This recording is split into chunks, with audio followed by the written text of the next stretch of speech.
तर नमस्कार मुलांनो, स्वागत आहे तुमचं आपल्या छान अशा यूट्यूब चॅनलवरती, ज्याचं नाव आहे डी एज्युकेशन. तर बघा मुलांनो, आज आपण इयत्ता 6वी विषय इतिहास नवीन अभ्यासक्रमातील पाठ क्रमांक 5 विविध धर्मांची शिकवण या पाठाचा स्वाध्याय आज आपण बघणार आहोत. तर बघा, या चॅनलवरती इयत्ता 6वी नवीन अभ्यासक्रमाचे सर्व व्हिडिओज हे अपलोड केले जाणार आहेत. त्यामुळे जर तुम्ही ह्या चॅनलवरती नवीन असाल तर चॅनलला आत्ता सबस्क्राईब करा. तर बघा, 5वा पाठ आहे विविध धर्मांची शिकवण. स्वाध्यायातला पहिला प्रश्न आहे, एका शब्दात उत्तरे लिहा. पहिला प्रश्न, भारतीय संस्कृतीचा अंगभूत गुण. उत्तर आहे सर्वसमावेशकता. दुसरा प्रश्न, जैन धर्मात धर्मज्ञान प्रकट करणारा. उत्तर आहे तीर्थकार. तिसरा प्रश्न, गौतम बुद्धांनी पहिले प्रवचन वाराणसी जवळ. उत्तर आहे सारनाथ. चौथा प्रश्न, ज्यू धर्मियांचा प्रमुख धर्मग्रंथ. उत्तर आहे तोराह. पाचवा प्रश्न, इस्लाम धर्मियांचे प्रार्थनास्थळ. उत्तर आहे मशीद. पुढचा प्रश्न, प्रश्न क्रमांक 2 तक्ता पूर्ण करा. तक्त्यामध्ये तुम्हाला धर्म, त्या धर्मांचा धर्मग्रंथ आणि त्या धर्माचे प्रार्थनास्थळ हे लिहायचे. ज्यू धर्म धर्मग्रंथ आहे तोराह, प्रार्थनास्थळ आहे सिनॅगॉग. ख्रिश्चन धर्म धर्मग्रंथ आहे बायबल आणि प्रार्थनास्थळ आहे चर्च. इस्लाम धर्म धर्मग्रंथ आहे कुराण, प्रार्थनास्थळ आहे मशीद. पारसी धर्म धर्मग्रंथ आहे अवेस्ता आणि प्रार्थनास्थळ आहे अग्यारी. पुढचा प्रश्न, प्रश्न क्रमांक ब, तक्ता पूर्ण करा. दर्शन स्पष्टीकरण. सांख्य दर्शन, विश्वाची उत्पत्ती कशी होते याचे विवेचन. योग दर्शन, निरामय शरीरासाठी साधना आणि ध्यान यांच्याद्वारे आत्मज्ञान प्राप्तीवर भर. न्याय दर्शन, तर्कशास्त्र व न्याय यावर आधारित. वैशेषिक दर्शन, विश्व अणूचे बनलेले आहे. पूर्वमीमांसा दर्शन, वेदांमधील कर्मकांडाचे विश्लेषण. वेदांत दर्शन, उपनिषदांच्या तत्वज्ञानावर आधारित. पुढचा प्रश्न, प्रश्न क्रमांक क, घटना योग्य कालक्रमानुसार लिहा. पहिली घटना, गौतम बुद्धांचा जन्म लुंबिनी येथे झाला. दुसरी घटना, बोधगया येथे बोधी वृक्षाखाली ध्यान करत असताना त्यांना ज्ञानप्राप्ती झाली. तिसरी घटना, गौतम बुद्ध यांनी भ्रमण करून लोकांना उपदेश केला.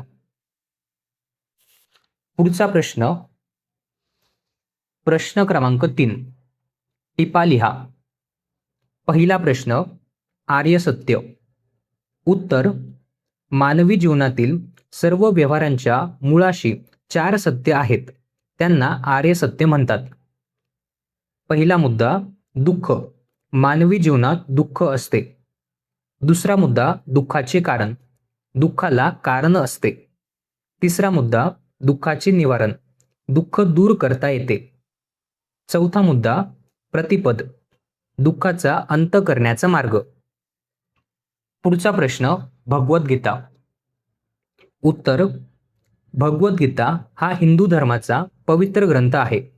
महाभारताचा एक भाग असलेली भगवद्गीता भारतीय तत्वज्ञान, भक्ती, कर्म आणि न्याय यांचे विवेचन करणारा महत्त्वाचा ग्रंथ आहे. तिसरा प्रश्न, पंचशील तत्वे. उत्तर, गौतम बुद्धांनी 5 नियमांचे पालन करण्यास सांगितले. त्या नियमांनाच पंचशील तत्वे म्हणतात. पहिलं तत्व, प्राण्यांची हत्या न करणे. दुसरं तत्व, चोरी करण्यापासून दूर राहणे. तिसरं तत्व, अनैतिक आचरणापासून दूर राहणे.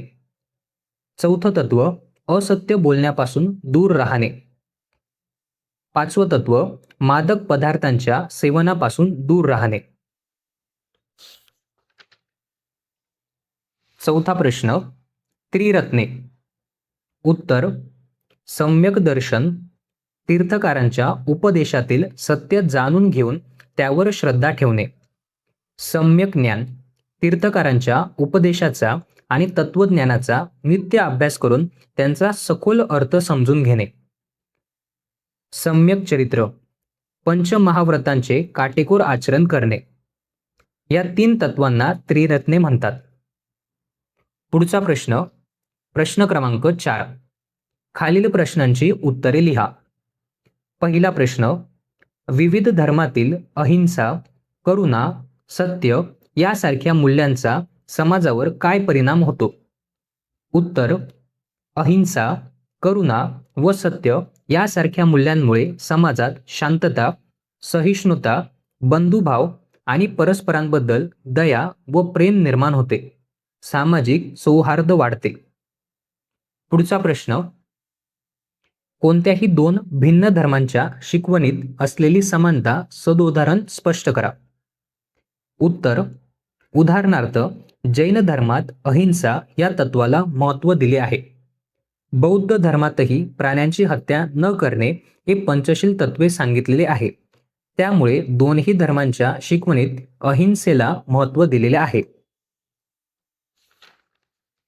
पुढचा प्रश्न, प्रश्न क्रमांक 5. प्रार्थना किंवा ध्यानधारणा, विपश्यना यांच्यामुळे मानवी समुदायाला कोणते फायदे होतात? उत्तर, प्रार्थना, ध्यानधारणा आणि विपश्यना यामुळे मन एकाग्र होते. वाईट विकारांपासून दूर राहण्यास मदत होते. शांतता आणि सहिष्णुता वाढते. व्यक्तीचे चारित्र्य सुधारते व समाजात सौहार्द निर्माण होते. तर बघा विद्यार्थी मित्रांनो, हा होता आपला आजचा व्हिडिओ. आजच्या व्हिडिओमध्ये आपण इयत्ता 6वी विषय इतिहास नवीन अभ्यासक्रमातील पाठ क्रमांक 5 विविध धर्मांची शिकवण या पाठाचा स्वाध्याय आज आपण बघितलेला आहे. जर तुम्हाला आजचा हा व्हिडिओ आवडला असेल तर व्हिडिओला नक्की लाईक करा. जर तुम्ही आपल्या ह्या चॅनलवरती नवीन असाल तर चॅनलला सबस्क्राईब करायला विसरू नका.